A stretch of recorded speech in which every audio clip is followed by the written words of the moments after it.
Cartoon Network 64. Well, this is an interesting one. So I keep getting this question asked towards me. How are you going to review Billy and Mandy and Evil Con Carne when they appear on the marathon twice? If you're wondering what these guys mean, they mean this.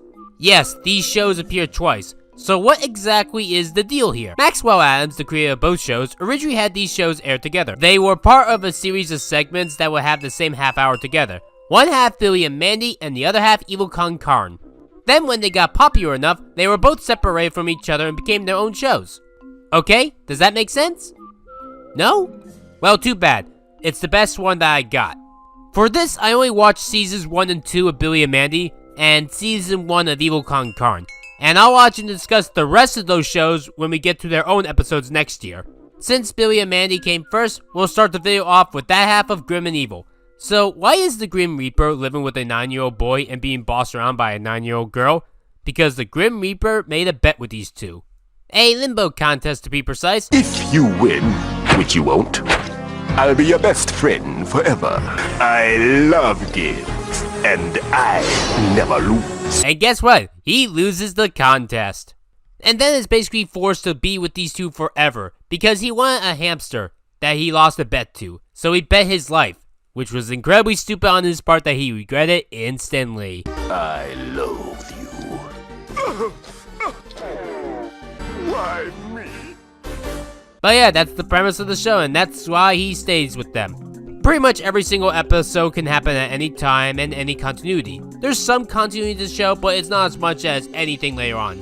It's one of those shows where anything can happen, anything goes for any episode, and they can end at random places. The show starts off simple. They do things at first like having Billy's mom be scared of Grim. You'll realize what time it is. Have you seen two? There you rascals are. And then shortly, a couple episodes afterwards, they ramp it up really fast. You can pick your friends, and you can pick your nose. But you can't pick your friend's nose. Billy and Mandy are great. I can't say it would make my top 10 favorite Cartoon Network cartoons of all time. As much as I love dark humor, it's not my absolute favorite type of comedy. No, that would be slapstick. That's usually my favorite type of comedy. Things like Looney Tunes, Tom and Jerry, and SpongeBob. But Billy and Mandy still does really great dark humor. One little detail that I love is that pretty much at the end of each intro, Mandy comes out and says something different each time. What are you looking at? We accept you. We accept you. One of us. You can change the outcome of this cartoon with the power of your mind. And I love the cast of characters. Besides the obvious three, there's Erlen. He may seem like an annoying dorky best friend, but he usually suffers for it in funny ways that don't come off as too harsh. And I love Billy's dad. I know some people hate the dumbass dad, but I don't mind because he's super funny. And Nurgle is a funny demon. I first thought that Wayne Knight was the voice, considering he looks like Mr. Blick, and Wayne Knight voices Mr. Blick in Cat Scratch. But it's actually David Warner for his first two appearances. You may know him best as the Lobe from Freakazoid. Wayne Knight did voice a character later on in Billy and Mandy, but we'll talk about him in the Billy and Mandy Cartoon Network 64 episode. Full on one. One last thing to mention of the Billy and Mandy half is the voice acting in general. This is my absolute favorite role of Richard Stephen Horvitz. Yes, even more than Zim from Invader Zim and Daggett from Angry Beavers. Just everything about Billy is just an absolute joy. I love his laugh, I love his mannerisms, and he's just a goofy, funny character that I love everything on. Irwin! I bet you're not indisposed at all, Irwin. I bet you're just sitting on the... Billy, get up! She ate his brains! He does have a weirder appearance in season 1, but season 2 onwards I'm used to his design and I love it. And now for Evil Con Carne, the other half of Grim and Evil. Unlike Maxwell's other show that got really famous, this one didn't quite get as popular. And honestly, I don't know why anyone would like this one. I'm pretty sure that there are people out there that love Evil Con Carne, but I don't think I could name anyone that loves it more than Billy and Mandy. Because this show is boring. And you'd think that it'd be more interesting since it was made by the same guy who did Billy and Mandy. You know, Maxwell Atoms. But nope, it's just not that fun. So this brain named Con Carne wants to take over the world. And he has a brother stomach thing with him as well that gets to be part of a bear. He was once part of a famous guy, but he exploded and died. Only the stomach and brain survived. You'd think with Khan being evil that he would have belonged to someone like a dictator. But no, he's part of a famous rich guy that wasn't evil. What? Oh, okay, correction on my part.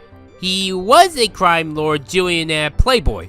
You'd think the intro would correct that, but they don't. I still think the dictator thing would have been better. According to Wikipedia, his goal of the show, besides taking over the world, is to find his remaining body parts that were scattered during the explosion. That's dark, but unlike Billy and Mandy dark, that's not a fun dark. A lot of the problems with this show is the fact that the episodes are too short. I haven't seen season 2 yet, but I heard in season 2 that they make the episodes 11 minutes long, which is good because these 7-minute episodes don't fit the mold. I mean, how much more fun would the episode League of Destruction be if it had more time? It could have been something as good as Jimmy Neutron's League of Villains. Then again, despite Billy and Mandy also only having 7 minutes, they actually did able to make out well with its time. Sure, some episodes as well as like Get Out of My Head could have also been 11 minutes instead of just 7, but they at least were able to make the 7 minutes worth it and didn't demand longer times like Evil Karn. One thing that makes this show weaker than its sister show is that Billy and Mandy lived out the evilness, while this show tries to live out the evilness and fail. I mean, Evil Karn wants to take over the world. Billy and Mandy don't do that, but it did get sadistic. I really would love a change of pace where the villains win. But they don't do that here. They did in Billy and Mandy. One episode, Nurgle actually won in the end. So I don't see why they couldn't do that in Evil Karn. Billy and Mandy wasn't really about good guys winning. So why does Evil Karn have to be? Do we really need Cog Commando from Spork always winning? I get it. If Karn won, then there'd be no more show. But still, I think you could try making it work. Yes, every other show ever has the good guys win. But wouldn't it be nice to subvert that? I know this show came out over 20 years ago, so subverting things wasn't a thing yet, but it would be nice to try that nowadays. I don't mean go do the whole anti-hero thing like in Megamind. I just mean have a villain win and have fun with it. General Scar wants to control Bunny Island. It's interesting seeing two villains on the same team against each other. What's not interesting is not exploring this concept well enough. Why couldn't they have an episode where Scar becomes control of Bunny Island and bosses Karn around, or kick Karn out? I don't know, I'm just spitballing here. It's also weird when this show references other Cartoon Network shows. I'm not against it referencing Billy and Mandy like how Scar has a Grimwatch, but we get parodies of the Powerpuff Girls and Samurai Jack, and they're kind of random. Actually, that's why I don't like it. It's random, but not good random. A show like Chowder does good random references.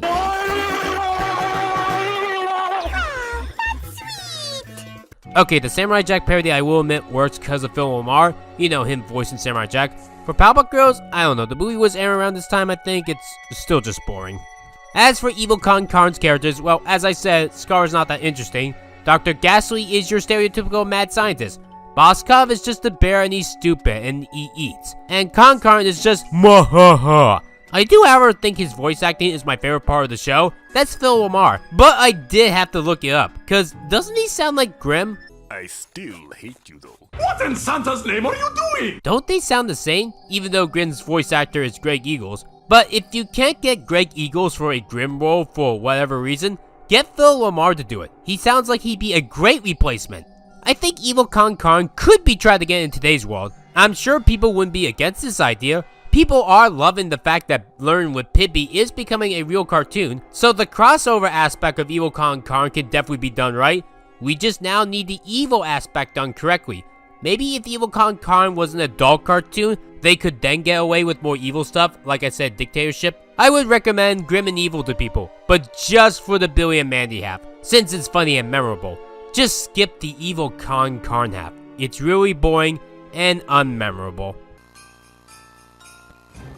Coming up next, it's...